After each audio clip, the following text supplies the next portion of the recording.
Gimana hukumnya jika anak tidak menuruti keinginan orang tua? Anak mikir masalah akhirat untuk kedua orang tuanya. Orang tuanya pula memikir urusan dunia. Memanglah dunia ini udah terbalik-balik. Coba tengok. Anaknya memikirkan akhirat untuk orang tuanya.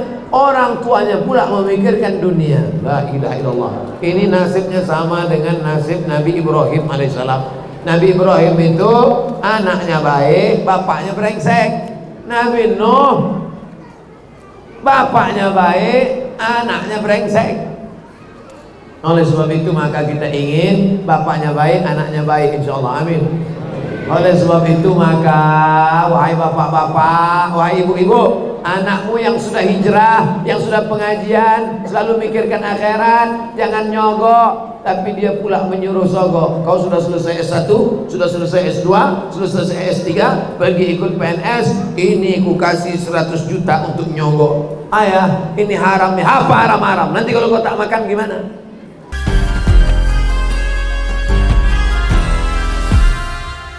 Saya sudah 11 tahun berumah tangga, belum dapat anak. Mohon doa Ustaz, semoga dapat keturunan yang baik-baik.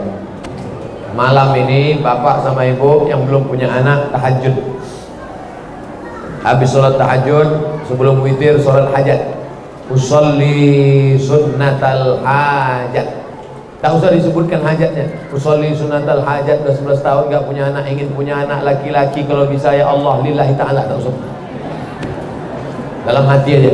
Usolli sunnatal hajat raka'ataini lillahi ta'ala. Allahu akbar. Ayatnya bebas. Ibtidah Fatihah ayat rakaat kedua, Fatihah ayat di sujud terakhir Allahu akbar. Disitulah doa panjang-panjang lama-lama, tapi tak usah diucapkan di mulut, dalam hati saja. Ya Allah, aku ingin punya anak ya Allah. Ngadunya sama Allah, jangan ngadunya di wall Facebook. Aku ingin punya anak. Apa yang kau pikirkan pagi ini? Kata Facebook. Facebook tuh itu aja kerjanya. Apa yang kau pikirkan pagi ini? Ngadu dia di wall Facebook. Aku sudah 11 tahun nikah nggak punya anak. Datang komen-komen sama aku aja ya.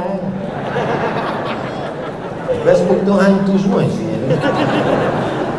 Cuman Facebook yang baik ada juga yang ngajak pengajian. Makanya share lah di dalamnya yang baik-baik. Mudah-mudahan kita semuanya mendapatkan kebaikan dari internet itu insyaallah. Tapi tetap nanti di akhir majelis kita doakan semua. Mudah-mudahan yang belum menikah ditemukan dengan jodoh yang soleh-solehah. Yang belum punya anak dikasih anak Allah, anaknya sehat-sehat jadi penghafal Quran. Jangan takut, jangan cemas. Allah bersama orang-orang yang sabar. Innallaha ma'as sabirin. Allah bersama orang yang sabar. Sabar menantikan kedatangan anak. Gimana hukumnya jika kita bermakmum pada orang yang baju ketat? Cari yang tak ketat. Pada saat sujud tersingkap auratnya. Bajunya baju kaos, pendek pula, celananya celana jeans. Jadi kalau dia mau pas sujud, pas ruku, pas sujud Allahu akbar, kaos itu tarik ke atas, jeans itu taruh ke bawah. Pas sujud nampak LC, lubang ciri. Tapi LC itu bukan lubang ciri. Orang yang sholat nampak lubang ciri, sholatnya batal. Maka kalau imamnya batal, makmumnya juga batal. Hai orang-orang yang sholat, panjangkan baju kalian, pakai celana yang panjang ke atas, jangan panjang ke bawah. Nah, pakai ikat pinggang. Kalau kira-kira ruku, ini banyak nih model celana jeans yang mau tanggal ke bawah. Dia yang pakai celana itu, kita pula yang takut lepas. Apa gaya-gaya anak muda ini? Heran saya tengok. Saya dulu perasaan pernah juga muda, tapi tak macam kalian menunjukkan lubang ciri. Syarat sah solat menutup aurat. Aurat laki-laki dari pusat sampai ke lutut. Kalau terbuka maka solatnya batal. Karena syarat sah solat. Kalau batal imam, batal juga makmum. Hati-hati berimam sama orang yang terbuka. Mazhab LC itu. Gimana jika pada saat sholat ada anak perempuan 5 tahun menyentuh kita? 5 tahun tak batal, budak kecil. Emaknya baru batal. Budak kecil 5 tahun. baik kita yang menyentuh maupun dia menyentuh kita tak batal karena belum akil balik. Nenek-nenek Pak Ustaz tengok dulu, kalau cantik batal.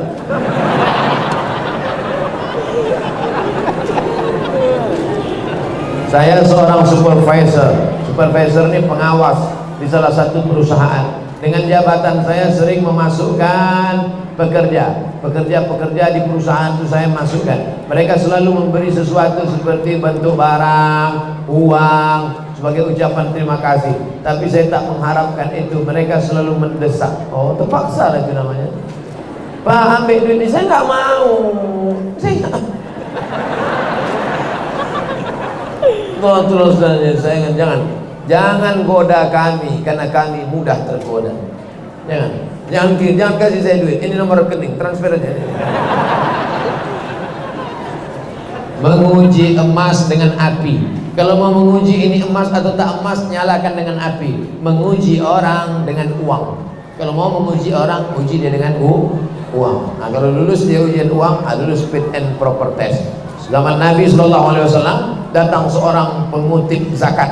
Apa kata dia? Ini zakat saya, ini hadiah saya, ini zakat kambing saya, ini hadiah saya. Dia diutus Nabi untuk mengutip zakat. Dia utus zakat di Yaman. Pergi kau kutip zakat di Yaman. Balik dari Yaman, ini zakat kambing, ini hadiah untuk saya. Marah Nabi. Kalau kau duduk di rumah emakmu, kalau kau duduk di rumah ayahmu, kalau kau duduk di rumah bapakmu, apa mungkin orang datang ngasih kau kambing tiba-tiba? Tidak ada. Engkau dapat itu karena jabatan. Sekarang KPK menyebut itu sebagai gratifikasi.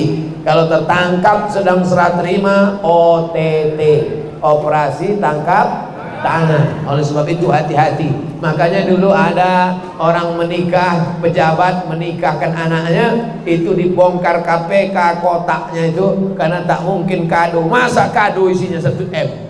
Kado 1 miliar. Mana mungkin orang ngasih nikah hadiah 1 miliar? Itu apa itu? Gratifikasi. Hati-hati. Mudah-mudahan akhirnya apa? Kita tidak lagi objektif menilai pekerjaan. Dulu kalau dia melihat menjadi pengawas, nah ini gak betul nih, ini salah ini, ini tak tepat ini kurang ini, kinerjanya tak betul. Tapi setelah dapat hadiah, gimana Pak?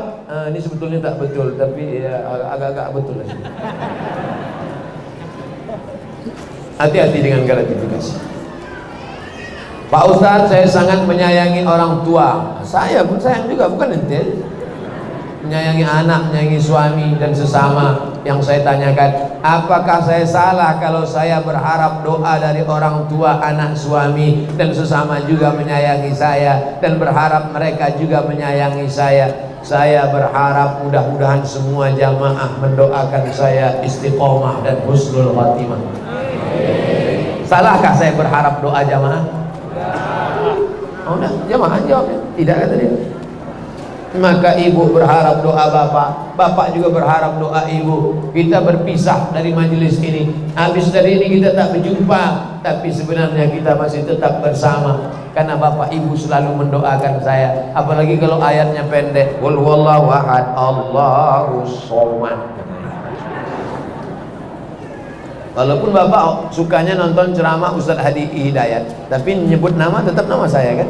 Mana pernah ada orang qul huwallahu ahad, Allahu Hadi Hidayat. Saudara yang dimuliakan Allah Subhanahu wa taala. Jadi kita tetap bersama dalam doa. Da'autu lisyafi'i fi salati. Aku mendoakan Imam Syafi'i dalam salatku 40 sana. Aku mendoakan Imam Syafi'i 40 tahun. Yang berkata itu siapa? Imam Hambali, Imam Ahmad bin Hanbal. Kampungnya di Baghdad, meninggal 241 Hijrah. Nama kitabnya Musnad Ahmad bin Hanbal. Imam Hambali mendoakan Syafi'i 40 tahun. Mau orang Batam mendoakan saya 40 tahun? Macam sampai aja 40 tahun. Saya tak minta bapak ibu doakan saya 40 tahun. Doakan 4 kali aja jadilah. Subuh, zuhur, asar, maghrib, besok. Doakan tak usah banyak-banyak. Ya Allah, matikan Ustaz Somad husnul khatimah. Amin. Jangan sekarang. Kasihlah sempatan agak-agak berapa bulan lagi. cepat aja zaman ini kita mati. Bagaimana cara membimbing istri yang sering merasa jadi babu dalam rumah tangga? Kenapa kau suruh dia kerja semua? Kalau dia nampak cuci piring, bantulah dia. Piring banyak, bantu agak satu. Bantu satu. Kau bukan babu istriku, cuman kau kebetulan dapat suami yang susah macam mana. Kau doakan yang murah-murah rezeki, insya Allah nanti ku tambah satu lagi untuk menjadi kawan kau. Apa kata kau? Ambilnya pisau tu langsung. Aslinya bapak carikan pembantu untuk menolong dia. Itu hukum aslinya. Tapi karena bapak susah, tak bisa menolong, paling tidak tolonglah dia dengan kata-kata. Sabar ya ma, sabar. Kau tak lama ini, tak lama. Tak lama kau susah macam ini. Ini udahlah tak bisa mencarikan pembantu, dibuatnya pula macam pembantu, salah sakap sikit aja, pang, biru mata, pang, merah, gagal, habis gigi. Ustaz Somad, itu bini si pulan itu gigi tak ada yang asli lagi, habis semua. Asal marah sikit, pang, tanggal. Perempuan yang dianiaya macam babu, macam budak ini, maka dia wajib melapor kepada walinya. Ibu-ibu, ibu punya wali 6 orang. Wali ibu ada 6. Pertama ayah, kedua atuk. Entah paham atuk, grandfather. Ayah, atuk, abang, adik, abang ayah, adik ayah, 6 wali. Maka wali tadi memanggil suami brengsek tadi. Brengsek, itu anak gadis kami dulu di rumah itu macam Cinderella, tahu? Pakai sepatu kaca dia dulu di rumah kami. Sekarang sudah nikah sama kau, kenapa cuci piring aja kerja dia? Kenapa masak aja kerja dia? Maka mungkin dihajar. Oleh sebab itu maka kita doakan mudah-mudahan suami-suami ini punya duit banyak, insyaallah, supaya bisa dia membahagiakan anak yang dulu dikasihnya, dikasih mertuanya dengan menyebut nama Allah Subhanahu wa ta'ala. Untuk seorang suami yang mengatakan aku ingin pisah selamanya melalui WhatsApp, apakah itu termasuk talak Pak Ustadz? Talak terbagi 2. Yang pertama talak sori. Talak sori itu jelas. Sori artinya jelas. Aku talak, kau talak. Talak itu artinya cerai, bukan ditolaknya ke sungai. Talak artinya tolak, pakai bahasa Arab. Tolak, 3. Tolak. Tapi kan orang kita payah nyebut tolak, apa talak? Tolak artinya lepas. Engkau aku talak artinya kau kulepaskan dari ikatan. Kalau dia ucapkan begitu, hai ibu-ibu, hai perempuan, pahami dengan baik. Kalau suamimu berkata aku talak engkau, jatuh talak 1. Jatuh talak 1. Tolak itu bagi tolak. Tolak 1, tolak 2, tolak 3. Dia bukan metik, langsung tak. Nah, dia manual itu 1, 2, 3. Nah, tapi ada satu lagi namanya tolak kinayah. Tolak kinayah itu apa? Tolak kinayah itu pakai bahasa kiasan. Pulanglah kau ke rumah orang tuamu. Kalau ibu-ibu nanti disuruh suaminya, pulanglah kau ke rumah orang tuamu, jangan pulang. Tanya dia, apa maksudnya itu? Kalau dia bilang, enggak ada, aku tak ada maksud, aku cuma menyuruh kau balik aja, baliklah. Tapi kalau kata dia, maksudku aku sudah tak mau lagi, cuman aku segan aja nyebut tolak, sebetulnya ada niat tolak dalam hatinya, maka jatuh tolak 1. Kalau sudah jatuh tolak 1, berapa lama dia masih bisa rujuk? 3 bulan. Jadi kalau jatuhnya tolak 1 tanggal 20 September nih, 20 Oktober, 20 November, 20 Desember, 10 hari sebelum tahun baru, rujuklah. Sebelum habis iddah 3 bulan. Tapi kalau sudah habis iddah 3 bulan, mau rujuk juga, maka mesti akad nikah ulang. Cukup rukun syarat, wali harus ada, saksi ada 2 orang, ada mahar, ada ijab, ada qabul. Diakadkan balik sekali lagi macam pengantin baru dulu. Aku nikahkan engkau dengan anakku dengan mahar sebentuk cincin emas tunai sah. Itu namanya pengantin baru stok lama. Udah jelas? Insya Allah pengajian saya jelas. Ada pun orang yang bilang pengajian saya nggak jelas, tak ada duit beli paket ya. Potong-potongnya video. Orang motong ayam, dia motong video. Saya mau nanya Ustaz, gimana hukumnya jika anak tidak menuruti keinginan orang tua? Anak mikir masalah akhirat, kedua orang tuanya dan orang tua mikirkannya dengan urusan dunia. Apa ini? Kita ulang payah kali Pak. Gimana hukumnya jika anak tidak menuruti keinginan orang tua? Anak mikir masalah akhirat untuk kedua orang tuanya. Orang tuanya pula memikir urusan dunia. Memanglah dunia ini sudah terbalik-balik. Coba tengok, anaknya memikirkan akhirat untuk orang tuanya, orang tuanya pula memikirkan dunia. La ilaha illallah. Ini nasibnya sama dengan nasib Nabi Ibrahim alaihissalam. Nabi Ibrahim itu anaknya baik, bapaknya brengsek. Nabi Nuh bapaknya baik, anaknya brengsek. Oleh sebab itu maka kita ingin bapaknya baik, anaknya baik, insyaallah, amin. Oleh sebab itu maka wahai bapak-bapak, wahai ibu-ibu, anakmu yang sudah hijrah, yang sudah pengajian, selalu mikirkan akhirat, jangan nyogok, tapi dia pula menyuruh sogok. Kau sudah selesai S1, sudah selesai S2, sudah selesai S3, pergi ikut PNS, ini ku kasih 100 juta untuk nyogok. Ayah, ini haram nih. Apa haram-haram? Nanti kalau kau tak makan gimana? Sengaja Allah jauhkan perut lambung ini di bawah. Lambung sengaja dibuat di bawah, otak di atas, supaya jangan dalam pikiran kita itu makan. Jadi kalau ada orang tua, kau tak usah pikir kerja, tak usah, yang penting nanti kau makan. Jongkok aja nggak apa-apa, nepotisme tak apa-apa, korupsi tak apa-apa. Ini otak bapak, ini otak udang. Di situ otaknya, di situ lambungnya. Coba tengok udang, coba buka kepala udang, kan dekat otak sama lambungnya kan. Oleh sebab itu maka manusia ini dijauhkan Allah dari lambung, supaya jangan hanya memikirkan perut saja. Bapak-bapak yang anaknya sudah hijrah, mestinya kalian support anak-anak, kalian support anak-anak, bukan malah menjerumuskan anak ke dalam perbuatan dosa dan maksiat. Mudah-mudahan bapaknya taubat, ibunya taubat, insyaallah, amin. Saya berusaha hijrah, tapi belum istiqomah karena orang tua menyuruh ikut syuting. Jadi rupanya sekarang bukan kenakalan remaja, tapi kenakalan orang tua. Sudah 2 kertas sudah mengadu orang tuanya yang tak betul. Na'udzubillah, memang akhir zaman, akhir zaman. Mesti diundang Ustaz Zulkifli M. Ali kemarin, Ustaz akhir zaman. Sedangkan saya ini Ustaz awal zaman.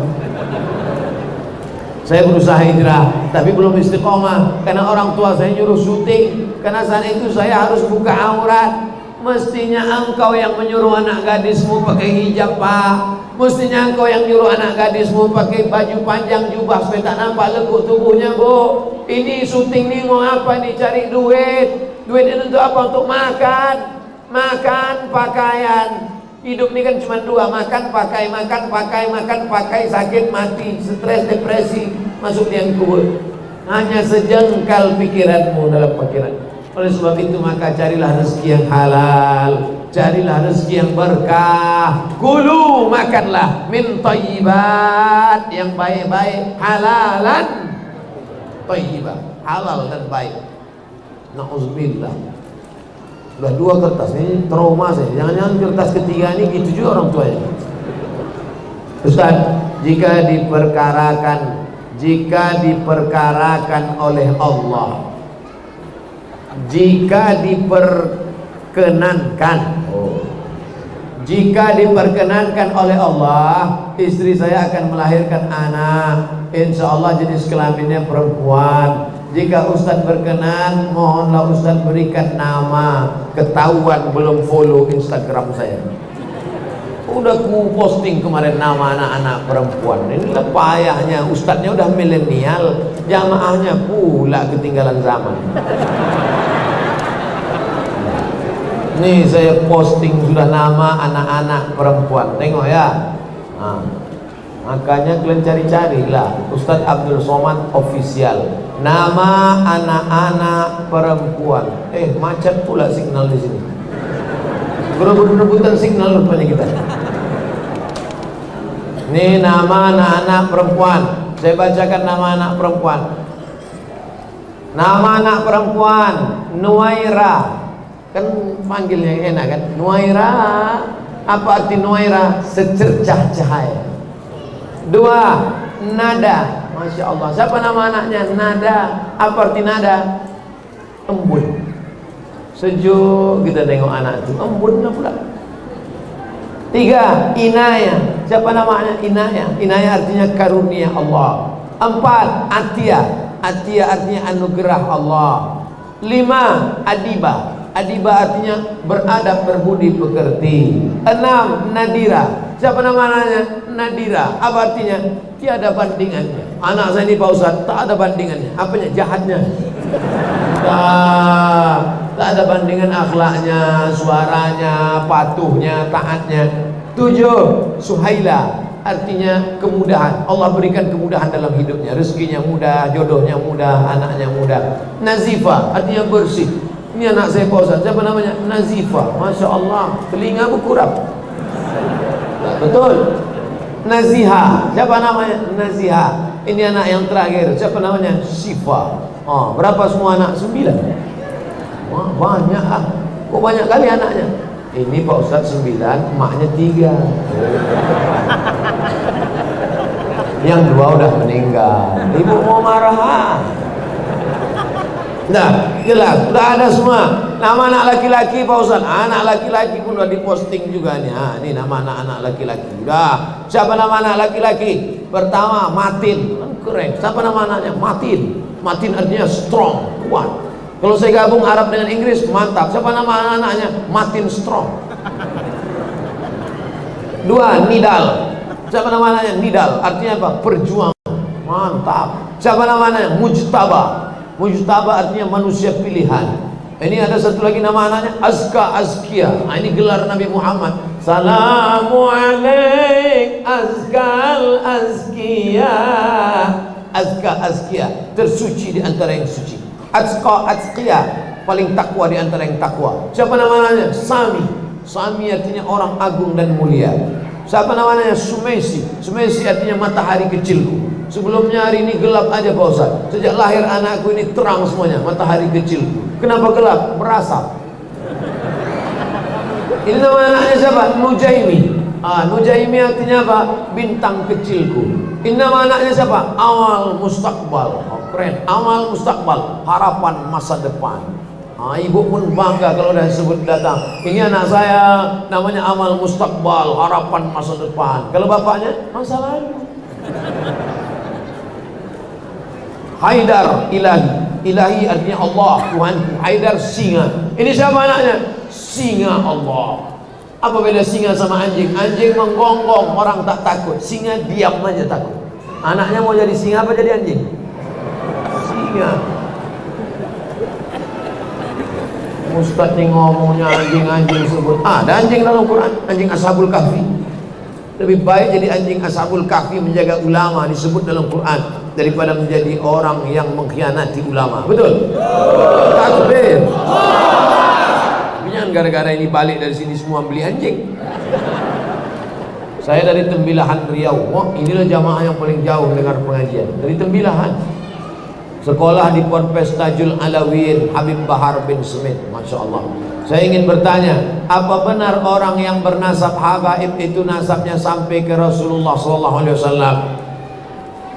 Siapa yang mengaku Habib, maka dia itu punya surat keterangan dari, kalau di Mesir di samping kantor Al-Azhar. Ini Masyihatul Azhar, di samping Al-Azhar ada namanya Naqabatul Alawiyin, kantor keturunan Alawiyin, anak daripada cucu cicit Sayyidina Al-Hasan dan Husain. Nabi Muhammad punya anak, turun dari Nabi Muhammad turun Sayyidatuna Fatimah. Fatimah punya anak, turun ke Sayyidina Al-Hasan. Cabang 2 Sayyidina Al-Husain. Husain punya anak, itulah dia namanya Zainal Abidin. Zainal Abidin punya anak namanya Muhammad Al-Baqir. Muhammad Baqir punya anak namanya Ja'far Shadiq. Ja'far Shadiq punya anak namanya Musa Al-Kazim. Musa Azim punya anak namanya Ali Ridha. Sampailah ke bawah-bawah, itulah marga-marga habaib As-Saqqaf. As-Saqqaf. Tapi karena orang Indonesia payah nyebut As-Saqqaf, apa itu? As-Segaf. As-Saqqaf, Al-Haddad, Al-Attas. artinya Al-Attas. Tapi kan orang Indonesia payah nyebut Al-Attas. Siapa itu? Al-Atas. As-Segaf, As-Saqaf, Al-Haddad, Al-Attas bin Syihab, Habib Rizik bin Syihab, Ibnu Sumaid, Habib Bahar bin Sumaid. Mereka punya nasab itu sampai minimal, walaupun tak nampak kita nasab, minimal hidungnya mancung. Mengaku Habib PC. Soalnya kemarin ada ustaz yang ceramah berkata Habib itu bukan keturunan Rasulullah SAW. Di Indonesia ini ada namanya Persatuan Zuriat Keturunan Rasulullah SAW. Kantornya di Jakarta. Saya pernah hadir dalam majelis itu. Walaupun saya tak Habib, tapi saya pencinta Habib. Duduklah kami sama para habaib, termasuk Habib Umar bin Hafiz di Hotel Crown 2 tahun yang lalu. Datanglah satu profesor nanya, gimana Habib kok PKI? Profesor dari Jakarta nanya, Habib, ketua ikatan Habib se-Indonesia namanya Habib bin Smith. Habib, gimana Habib kok PKI? Mana dia? Nih, DN Aidid. Aidid itu marga Habib, Al-Aidid. Kok bisa Aidid keturunan Nabi kok PKI? Habib bin Smith senyum. Keturunan Nabi Aidid pakai dal, Al-Aidid. DN Aidid ujungnya pakai apa? Aidid.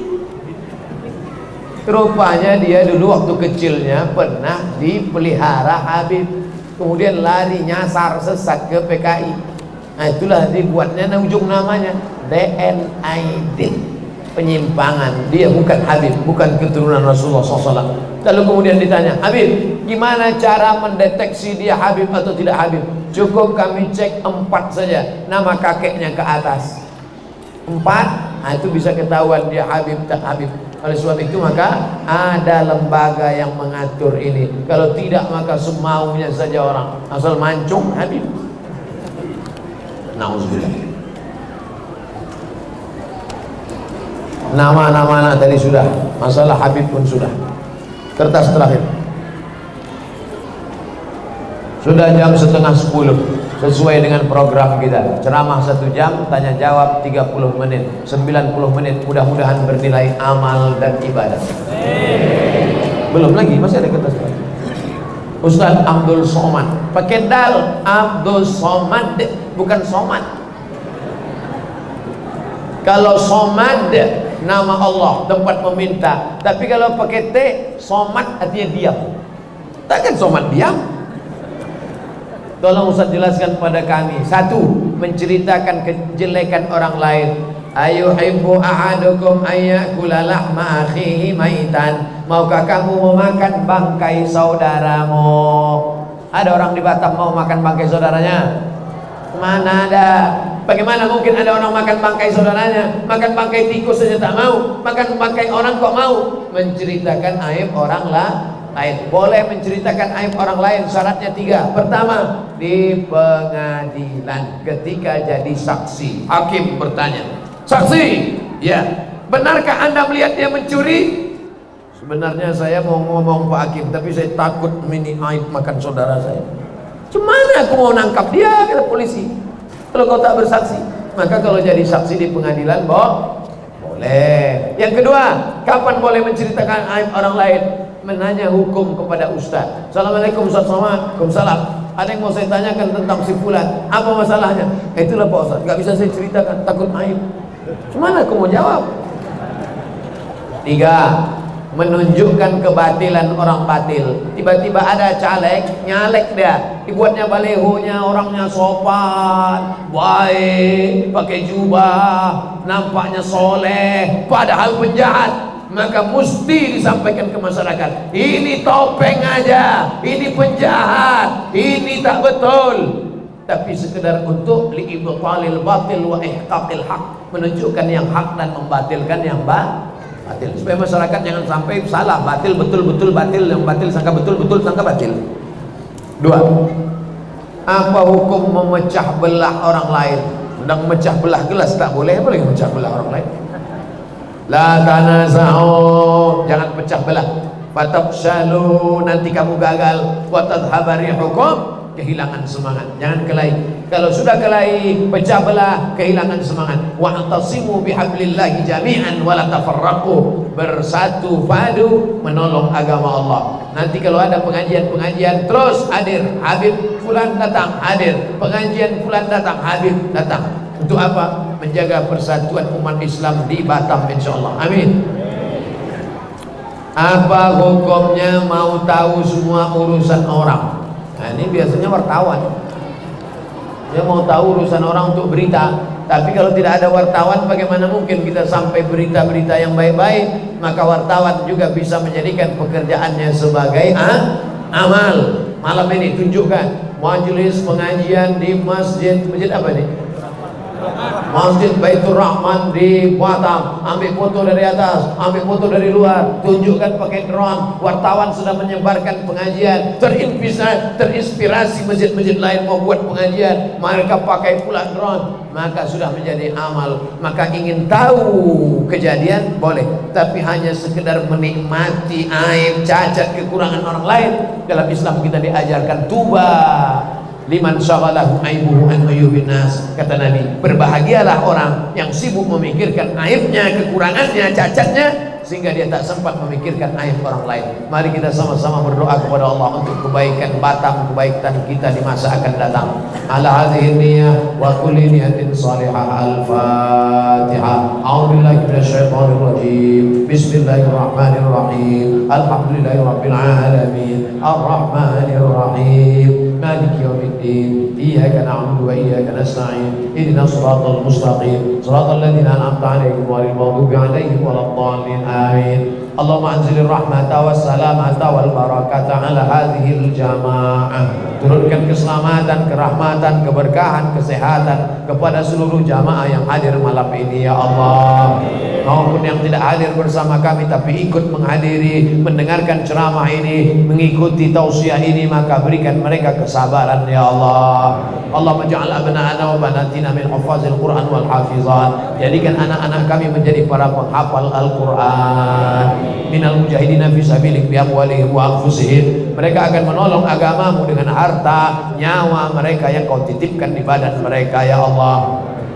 Allahumma in kana rizquna fis sama fa'anzilhu. Kalau rezeki kami masih tergantung di langit, turunkan ke Batam ya Allah. Wa in kana fil ardi fa'akhrijhu. Kalau rezeki kami masih tertanam dalam tanah, naikkan ke atas, tunjukkan kepada kami yang ada di Kepulauan Riau ini ya Allah. Allahumma in kana rizquna ba'idan faqarribhu. Kalau rezeki kami masih jauh, maka dekatkan ke tempat tinggal kami ya Allah. Allahumma dafa'anna al-ghala wal waba wal fahsya wal riba wal zina. Selamatkan negeri kami bil khusus Batam dari segala malapetaka, bencana, riba, zina, narkoba, perbuatan keji dan mungkar.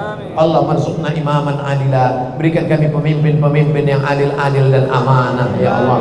Allahumma inna nas'aluka salamatan fid din wa afiatan fil jasad wa ziyadatan fil ilmi wa barakatan fil rizqi wa taubatan qabla al maut wa rahmatan indal maut wa maghfiratan ba'dal maut. Allahumma hawwin alaina fi sakaratil maut wan najata minan nar wal afwa indal hisab. Rabbana hab lana minas sholihin. Jadikan anak kami anak-anak yang soleh dan solihah. Rabbana hab lana min ladunka dzurriyyatan thayyibah. Jadikan anak kami generasi yang baik-baik, jauh dari narkoba ya Allah.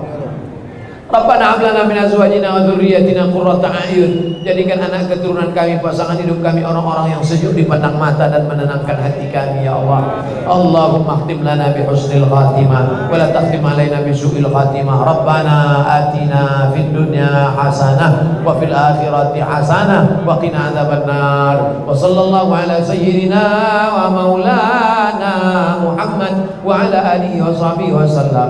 Walhamdulillahi rabbil alamin.